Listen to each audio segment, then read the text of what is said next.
Assalamualaikum warahmatullahi wabarakatuh.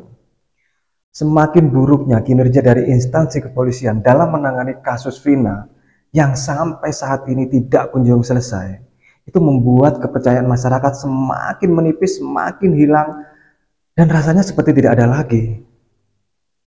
Lalu kemudian, jika kita bicara tentang RUU Polri, apa masih pantas RUU tersebut disahkan? Bapak bisa ngebedain gak sih Pak? Mana yang foto yang pelakunya, mana yang ditangkapnya, kan bisa ngebedain. Itu ada tindikan besarnya, alisnya tebel, yang alisnya enggak. Gitu. Iya, terus dilurus. Katanya pejabat, ternyata tukang bangunan.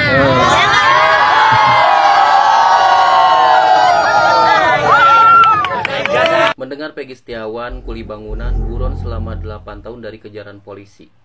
Saya sebagai kuli bangunan dan ngerasain miskin juga, kok rasanya aneh gitu. Kuli bangunan itu jangankan lolos dari kejaran polisi, lolos dari kejaran hutang aja nggak bisa, Pak. Kuli bangunan jangankan dikejar polisi nih, dikejar debt collector seminggu dapet itu, Pak. Mau kemana sih larinya? Orang miskin langkahnya pendek, Pak. Lagian ya, orang miskin tuh banyak takutnya, dikejar polisi pasti stres, lari sejauh-jauhnya. Ini Peggy Setiawan dikejar polisi dari Cirebon pergi ke Bandung, udah gitu dikasih tahu lagi, Pak, di kampung saya ada orang banyak hutang dikejar debt collector, larinya ke Arab jadi TKW. Lagian ya Pak, orang miskin kalau ngelihat mereka lugu, ya emang bener lugu. Mereka itu tidak pandai bersandiwara, tidak pandai berbohong, nggak kayak sebagian politisi. Kalau mereka ngomong begitu ya pasti jujur gitu Pak. Mereka tidak punya motif untuk berbohong. Mereka juga tidak akan ada yang membayar untuk berbohong. Dibayar sama siapa? Peggy, motornya juga smash. Itu kalau dijual paling cuma buat DP. Peggy, kenapa Peggy?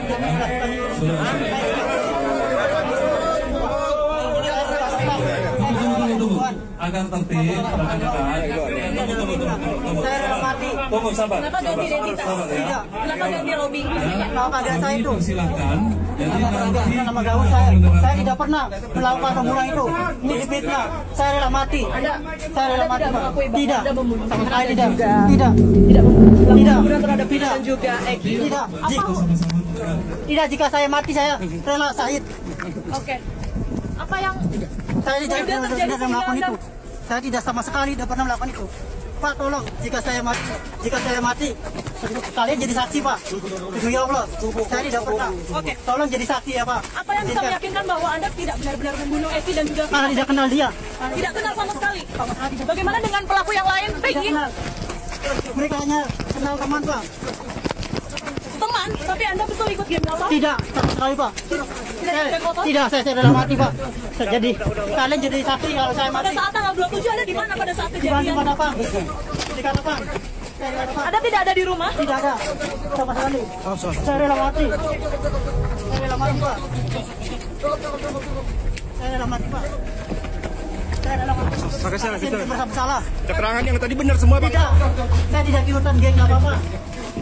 Apakah Anda mau berkosa? Tidak sama sekali. Ini adalah fitnah.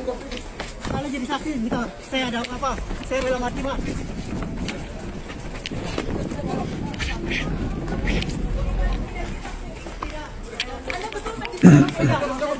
Usia Anda berapa? 28 sekarang. Saya rela mati. Sampai sini Bu, tunggu. Udah Ibu. Peggy, mungkin ada yang mau disampaikan ke orang tua dan juga masyarakat lain. Saya minta doanya. Oke. Ladusing, beraninya cuma sama kuli bangunan, tapi sama sapi takut. Nah, ini parah nih.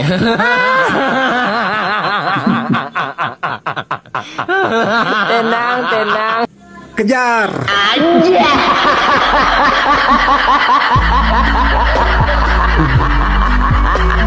Mau tanya, selip gaji bapak, selip gajinya siapa ada sama bapak? Jangan marah-marah, marahin tuh polisi. Berani nggak suruh bapaknya Eki diwawancara? Kalian harus denger ini. Berhasil menangkap 1 orang terduga tersangka. Gue mau nanya, malu nggak kalian polisi TikTok lihat kombes kalian ngomong terduga tersangka? Sejak kapan ada istilah terduga tersangka dalam hukum? Belajar hukum di mana, Pak? Tersangka, terdakwa, terpidana, atau mungkin saksi gitu? Masa gue ajarin sih? Kalian harus denger ini. Mereka tidak merencanakan, jadi memang mereka dalam kondisi mabuk. Pak polisi ini bilang tidak terencana. Hakim bilang terencana dan terkonsep. Itu tertulis di berita tahun 2016 oleh Liputan 6. Pak polisi ini bilang tidak terencana. Rasman, tuh, marahin polisi. Ngomong di media kok ngawur. Jangan marah bapak, itu yang dimarah-marahin. Rasman, Anda kan praktisi hukum, paham hukum kan? Boleh nggak meminta pengakuan dengan cara penyiksaan? Jawab tuh. Jadi gimana netizen mau percaya kalau bapaknya Eki aja nggak mau diwawancarai? Polisi 2 tadi aja blunder. Jadi rakyat harus percaya sama siapa? Pak Kapolri, tolong jawab. Bravo, cuma di Konoha. Bandar dari segala bandar adalah si coklat. Sungkem sama seragamnya. Masyarakat biasa liatnya lari, penjahat sebenarnya sama si coklat jadi bestie. Menarik sekali bukan? Sama anak kandung aja tega, apalagi masyarakat awam. Anak jadi tumbal demi pangkat dan harta. Kirain nangis sesegukan karena sedih atas kepergian sang anak. Ternyata karena takut ketangkep. Asli, mirip film action India, terlalu banyak drama. Jadi sampai saat ini kalian masih percaya polisi. Pantes nggak mau diusut kasusnya. Satu-satunya orang tua yang paling ikhlas ketika anaknya meninggal dengan cara yang tidak wajar dan tragis demi mempertaruhkan tahta. Sebagai petugas satuan narkoboy punya prestasi yang cukup cemerlang, bekerja sama dengan bandar dan jenderal sekaligus. Beginilah kalau aparat terjun ke dunia bisnis. Bisnisnya nggak main-main cuy. Akhirnya sang anak jadi tumbal. Dan ternyata yang menyuruh menangkap Peggy Bangunan ini, korban salah tangkap itu, adalah ayah Eki sendiri loh, Ibtu Rudiana. Agar 3 nama DPO itu hilang lenyap gitu aja. Eki sungguh bangga padamu Pak Rudiana. Demi membela rekan bisnis yang telah membunuh anaknya sendiri, apa saja dilakuin. Jadi kira-kira siapa yang bisa menangkap jenderal? Beginilah kalau hukum dimandatkan kepada orang disabilitas. Mereka terlihat sempurna fisiknya, cerdas akalnya, tapi cacat nuraninya. Apa yang bisa diharapin dari penegak hukum yang buta, tuli, bisu? Mereka akan membabi buta pada orang yang mengkritik dirinya, pada orang lemah dan menganggap ini hinaan. Ini pelajaran Pak Polisi. Semua ada harganya, pangkat, jabatan, kehormatan. Kalau kalian dapat dengan cara yang tidak baik, itu akan kalian bayar suatu saat nanti. Bahkan dengan nyawa bayarannya. Tragis bukan? Saya bicara pada oknum polusi, yang kalau dikumpulin bisa satu provinsi. Bukan keseluruhan sih, tapi rata-rata semuanya begitu. Semoga kejadian ini jadi renungan. Itu pun kalau masih punya akal sehat. Gak munafik hidup butuh duit, tapi ya gak gitu juga kali cara dapetinnya. Ingat sumpah yang Anda ucapkan. Serapat apapun bangkai itu disimpan, akhirnya tercium juga. Boleh karang berita apa aja, tapi Tuhan tahu kebenarannya. Sekarang masyarakat mulai bingung. Ngadu ke siapa, percaya pada siapa. Gak tahu cara menghormati Anda bagaimana. Penjahat dan penipu saat ini sedang bahagia, tertawa menertawakan Anda. Sementara rakyat menjerit karena nggak tahu mau ngadu ke siapa. Kira-kira kalau polisinya di penjara bakal disiksa nggak? Siapa yang berani nyiksa, Pak Polisi? Lagian kalau berita ini nggak viral juga nggak bakal ada yang nangkap polisi. Koreksi kalau benar. Sekian pesan singkat dari saya, bocah kemarin sore yang tidak terima ketidakadilan di negeri tempat saya tinggal ini. Ini apaan lagi sih, buset gitu ya. Kayak gue kira RUU penyiaran aja tuh udah bikin kita katar-ketir gitu kan. Tapi ternyata ada lagi RUU Polri. Gue gak tahu apa yang terjadi dengan negara ini, gue gak tahu apa yang terjadi dengan para pemimpin dari negara ini gitu kan. Kayak DPR, kalian itu ada Dewan Perwakilan Rakyat. Rakyat mana yang kalian perwakilkan? Please banget semua mata harus tertuju kepada RUU Polri ini. Karena di sini polisi itu bisa berwenang mengawasi, memblokir, dan juga memutus akses internet.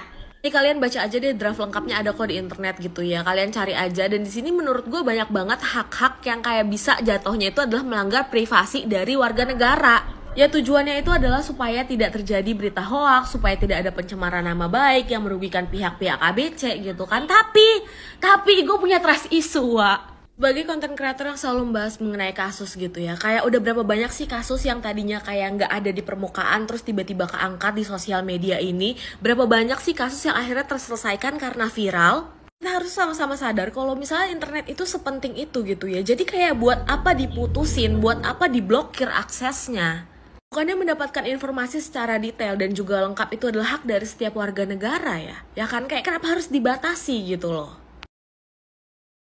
Jika RUU Polri ini memang disahkan, Masyarakat meyakini instansi penegak hukum ini akan semakin semena-mena terhadap masyarakat sipil. Padahal slogan mereka adalah melindungi dan mengayomi masyarakat. Dan yang terpenting, gaji yang mereka makan dan segala fasilitas yang mereka nikmati itu berasal dari pajak rakyat. Assalamualaikum warahmatullahi wabarakatuh. Salam waras.